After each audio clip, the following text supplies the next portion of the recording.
গত 5ই আগস্ট বাংলাদেশের দ্বিতীয়বার স্বাধীনতা অর্জিত হয়েছে, নতুন বিজয় দিবস সূচিত হয়েছে। এই রক্তস্নাত বিপ্লবের মধ্য দিয়ে বাংলাদেশ একটি নতুন বাংলাদেশ বিনির্মাণের প্রক্রিয়া শুরু করতে যাচ্ছি আমরা সবাই। আমি এই মুহূর্তে স্মরণ করতে চাই এই ছাত্র জনতার অভ্যুত্থানে যে সমস্ত শহীদ নিজেকে উৎসর্গিত করেছে বাংলাদেশের এই নতুন বিজয় দিবস অর্জনের জন্য, যারা আত্মদান করেছেন, যারা শহীদ হয়েছেন, যারা আহত হয়েছেন, পঙ্গু হয়েছেন, অন্ধ হয়েছেন, সবাইকে আমি স্মরণ করছি। যারা এখনো হাসপাতালের বেডে অসুস্থতায় কাতরাচ্ছেন, তাদের দ্রুত আরোগ্য কামনা করছি। একবিংশ শতাব্দীর ইতিহাসে এখনো পর্যন্ত তো নয়, এই শতাব্দী শেষ হওয়ার পরেও হয়তো বা এরকম কোনো রক্তাক্ত গণ অভ্যুত্থান পৃথিবী হয়তো দেখবে না। আমি মনে করি না দেখাই উচিত। যাই হোক, আমি এখনো আল্লাহর রহমতে বেঁচে আছি। যারা আমার সহকর্মীরা, আমাদের অনেক নেতাকর্মী, অনেক রাজনৈতিক কর্মী, বিভিন্ন পেশায় শ্রেণী পেশায় নিয়োজিত, এমনকি সাংবাদিকরা সহ যারা গুমের শিকার হয়েছেন, তারা অনেকেই হয়তো আমার মতো সৌভাগ্যবান নয় যে তারা এখনো ট্রেসড হয়েছেন বা তাদেরকে খুঁজে পাওয়া গেছে বা জীবিত আছে। অনেকেই অত সৌভাগ্যবান হতে পারেননি। বাংলাদেশের একটি ঘৃণিত স্বৈরাচারের রাজত্বে, ফ্যাসিবাদের রাজত্বে আমরা দীর্ঘ অনেক বছর, 16-17 বছর প্রায়, বাংলাদেশের জনগণ জীবন নির্বাহ করতে বাধ্য হয়েছে। তার প্রতিবাদ করতে গিয়ে 2013-র শেষের দিকে একতরফা নির্বাচনের বিরুদ্ধে বাংলাদেশের প্রায় সকল বিরোধী দল নির্বাচন বর্জন করলে তখন আমরা তীব্র আন্দোলন শুরু করি। এত সত্ত্বেও বিনা ভোটের একটি নির্বাচন করে প্রতিদ্বন্দ্বিতাহীন একটি তথাকথিত নির্বাচনের নাটক করে 153টি সিট বিনা প্রতিদ্বন্দ্বিতায় বিজয়ী ঘোষণা করে এটা সরকার তখন গঠিত হয় 2014 সালের 5ই জানুয়ারি। আমরা তার 1 বছর পরে 2015 সনের জানুয়ারিতে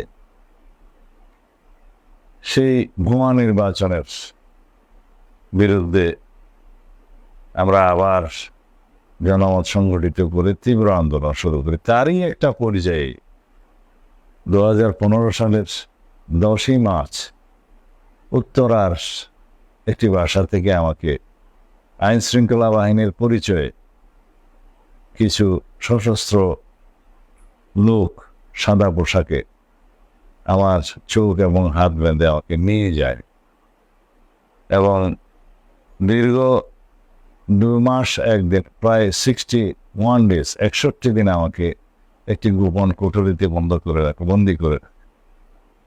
করে রাখে। যে কোঠরিটা ছিল 5 ফিট বাই 10 ফিট, এর বেশি হবে না। তার মধ্যে একটা পানির টেপ এবং প্রাকৃতিক পেশাব এবং পায়খানা করার জন্য, ন্যাচারাল কলের জন্য একটা ছিদ্র ছিল এবং নালার মতো একটা জায়গার মধ্যে সেটা ছিল এক পাশে। সেই রুমে একটা হাই পাওয়ার ভাল্ব ছিল, বাতি, স্টিলের দরজার নিচে খাবার দাবার দেওয়ার জন্য একটু জায়গা ছিল।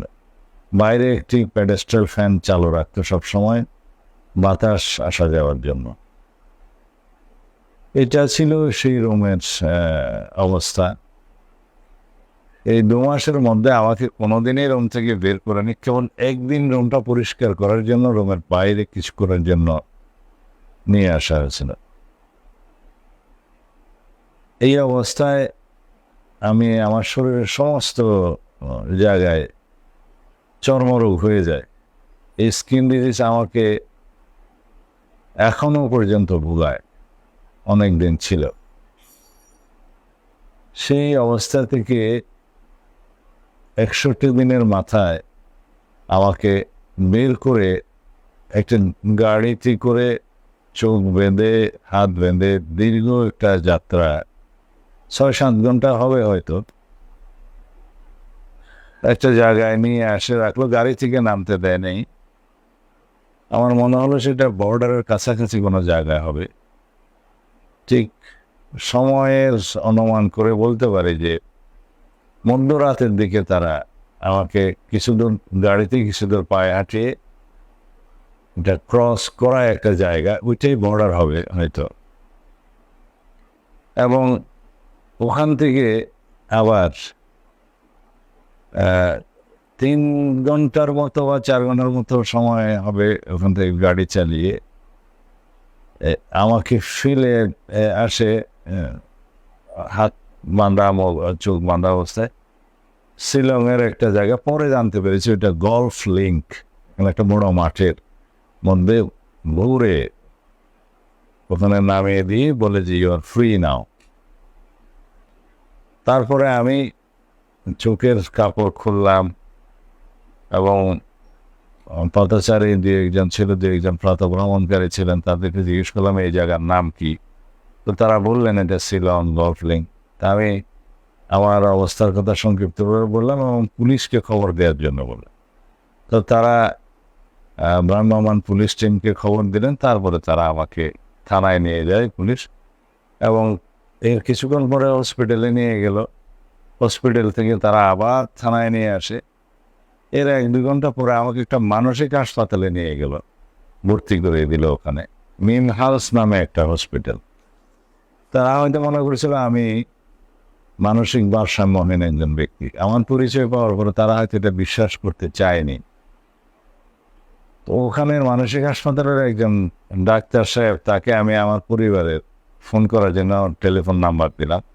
উনি বললেন যে আমি চেষ্টা করব। তো তারপরের দিন, ওই রাত গেল, দিনগুলো, তারপরের দিন দুপুরের দিকে তখন তারা আমার ওয়াইফের সাথে টেলিফোনে যোগাযোগটা করতে পারলো এবং আমাকে কথা উঠিয়ে দিলেন। এরপরে তো আপনারা সেই ইতিহাস জানেন। তারপরে তারা আমাকে আবার সিভিল হসপিটাল নামে একটা হসপিটালে নিয়ে একটা আমার বিরুদ্ধে মামলা দায়ের করলেন পুলিশ ডিপার্টমেন্ট ওখানে, যে আমি বিনা কোনো কাগজপত্র ছাড়া আমি বর্ডার ক্রস করেছি মর্মে একটা ফরেনার্সে একটা মামলা করলেন। ওইখানে হাসপাতালের একটা প্রিজন সেলের মধ্যে তারা আমাকে বন্দি রাখলেন। তারপরে চিকিৎসা করালেন। ওখান থেকে আমরা তখন আমার স্ত্রী ভারতে ওখানে যাওয়ার পরে আইনজীবী নিয়োগ করলে পরে আমরা একটা পর্যায়ে বেইলের ব্যবস্থা হয়। তারপর থেকে দীর্ঘ প্রায় 9.5 বছরের কাছাকাছি আমি শিলংয়ে একাকী নির্বাসিত জীবনযাপন করেছি। সেই কাহিনী আপনারা অনেকেই জানেন। আমাকে গুম করার পরবর্তীতে যারা আমার এই বিষয়টিকে আন্তর্জাতিকভাবে এবং জাতীয়ভাবে দৃষ্টিগোচর করেছে, নিয়ে এসছে, রাডারের মধ্যে রেখেছে, তাদের মধ্যে জাতীয় এবং আন্তর্জাতিক সমস্ত মানবাধিকার সংগঠনগুলোর প্রতি আমি কৃতজ্ঞ।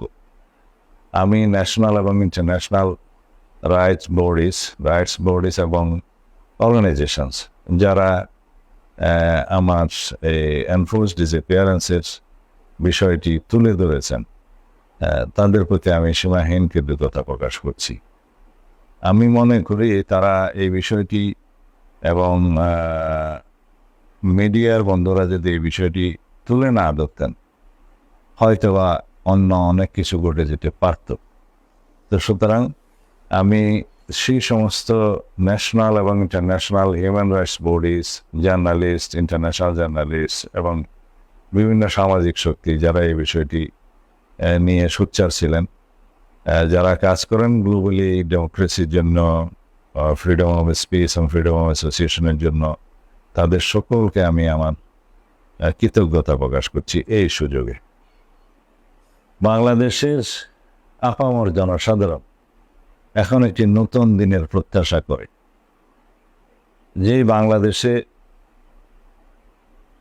একটি গণতান্ত্রিক রাষ্ট্র ব্যবস্থা থাকবে, স্বাধীনভাবে মানুষ মতামত ব্যক্ত করতে পারবে এবং স্বাধীনভাবে সমাবেশ করতে পারবে, সব ধরনের সাংবিধানিক এবং মৌলিক অধিকার বজায় থাকবে, যেই বাংলাদেশে আর কখনো আইনের শাসন ব্যাহত হবে না, যে বাংলাদেশে আমাদের বিচার বিভাগ কুক্ষিগত করা হবে না, যেখানে জাতীয় সংসদ হবে মানুষের আশা আকাঙ্ক্ষার সমস্ত কিছু ব্যক্ত করার কেন্দ্রবিন্দু।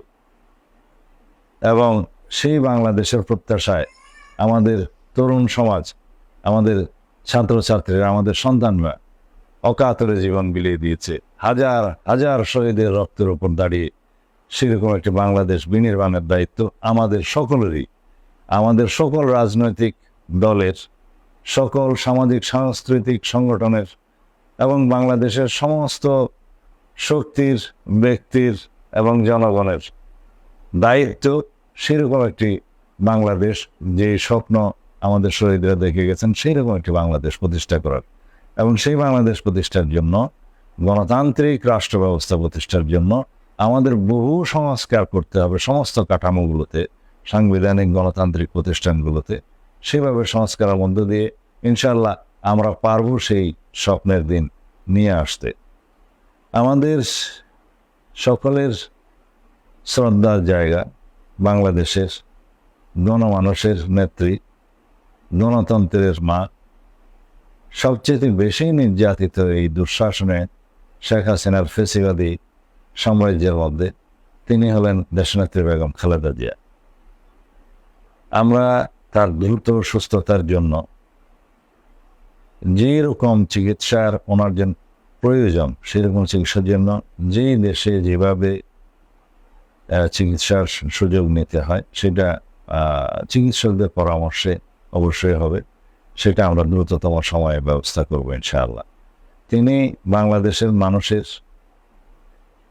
আস্থা এবং বিশ্বাসের প্রতীক, তিনি গণতন্ত্রের প্রতীক, তিনি স্বাধীনতার সার্বভৌমত্ব রক্ষার এই সংগ্রামে নিজেকে যেভাবে বিসর্জন দিয়েছেন, নিজেকে যেভাবে আপোষহীনভাবে যেভাবে তিনি আমাদেরকে শক্তি, সাহস এবং প্রেরণা জুগিয়েছেন, সেটা ইতিহাসে বিরল।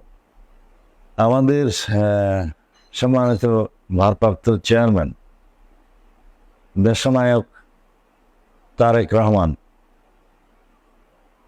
ফেসিবাদ বিরোধী আন্দোলনের প্রধানতম শক্তি, চালিকা শক্তি, তিনি এখন এই ফেসিবাদের রোশানালে পড়ে নির্বাসনে আছেন অনেক বছর যাবৎ। আমরা আশা করি বাংলাদেশের তার প্রত্যাবর্তন খুব শীঘ্রই হবে। তার আগে আমরা তার আগমনের জন্য এখানে সুষ্ঠু পরিবেশ সৃষ্টি করব ইনশাআল্লাহ। আমরা আশা করছি তিনি সেটা বিবেচনা করছেন যাতে দ্রুত ফিরে আসা যায়। অন্তর্বর্তীকালীন সরকারের প্রধান উপদেষ্টা এবং উপদেষ্টা মণ্ডলীগণ দিন রাত পরিশ্রম করে যাচ্ছেন। এখানে গণমানুষের পক্ষে, বাংলাদেশের মানুষের পক্ষে আমাদের অনেক পরামর্শ দেওয়ার ছিল, আমরা দিয়েছি। তার মধ্যে অত্যন্ত গুরুত্বপূর্ণ হচ্ছে যে খুব সংক্ষিপ্ত সময়ের মধ্যে